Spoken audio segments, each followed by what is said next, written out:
তো ফ্রেন্ডস, আজ আমি মাংস রান্না করবো ফার্স্ট টাইম। চলো আমাদের সাথে ভিডিওটা শেয়ার করা যাক। প্রথমে আমি মাংসটাকে ম্যারিনেট করে নিয়েছিলাম, তাই মাংসের মধ্যে দিয়ে দিয়েছিলাম আদা রসুনের পেস্ট, তার সাথে দিয়ে দিয়েছিলাম লঙ্কার গুঁড়ো, হলুদ গুঁড়ো, নুন আর সামান্য মশলা দিয়ে ভালো করে মেখে কিছুক্ষণের জন্য রেস্টে রেখে দিয়েছিলাম।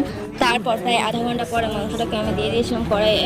তোমরা কি একটা জিনিস লক্ষ্য করেছো, আমি কিন্তু মাংসের মধ্যে কোনো তেল ইউজ করিনি। আমি ভেবেছিলাম আজকে বয়েল ফিশ মাংস রান্না করব, কিন্তু আলু তো ভাজতেই হবে, তাই মাংসটাকে কষাতে বসিয়ে দিয়ে আলুগুলোকে এক সাইডে ভেজে নিয়েছিলাম অল্প তেল দিয়ে।